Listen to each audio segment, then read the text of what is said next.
ইরানকে যেটা করতে হবে আর কি, আমার ক্ষুদ্র চিন্তা থেকে বলছি, ইরানকে যেটা করতে হবে এটা হচ্ছে যে গোটা মুসলিম বিশ্বের সঙ্গে এই যে শিয়া এবং সুন্নি নামক একটা সংকট আছে, আমি নামক বলবো যে প্রকৃত অর্থে যতটা সংকট নয়, এর চেয়ে বেশি করে এটাকে দেখানো হচ্ছে, এর চেয়ে বেশি করে এটাকে অনুভব করছে উভয় পক্ষ। সেখান থেকে কোনো একটা পক্ষকে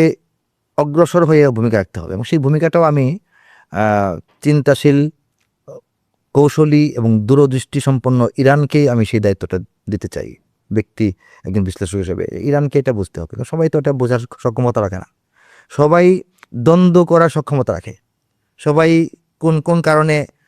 মেশা যাবে না, মেলা যাবে না, ওইটা চিন্তা করার সক্ষমতা রাখে। কিন্তু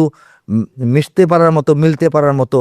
সাদৃশ্যপূর্ণ কী কী বিষয় আছে যার ভিত্তিতে আমরা এক হতে পারি, সেই চিন্তাটা বিবেচকরাই করতে পারে, সবাই করতে পারে না। ইরানকে সেই বিবেচক শক্তির জায়গায় আমি ভাবছি। তাদের ভাবতে হবে যে শিয়া সুন্নির যে দূরত্বটা, এখানে কেন দূরত্ব, আকিদাগত নাকি আচরণগত, বিশ্বাসগত বা ঐতিহাসিক কোনো দ্বন্দ্ব যদি থেকে থাকে, এগুলিকে ম্লান করে আনা, এগুলিকে এখন আস্তে আস্তে সীমিত করে আনা, এগুলিকে পেছনে ফেলে বৃহত্তর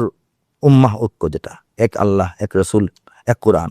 এটার ভিত্তিতে গোটা মুসলিম বিশ্বকে ঐক্যবদ্ধ করার জন্য একটা আস্থা অর্জন,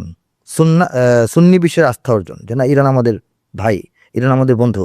ইরান আমাদের রক্ষক হিসেবে কাজ করবে, আমরাও ইরানের পাশে দাঁড়াবো, রক্ষক হিসেবে কাজ করব।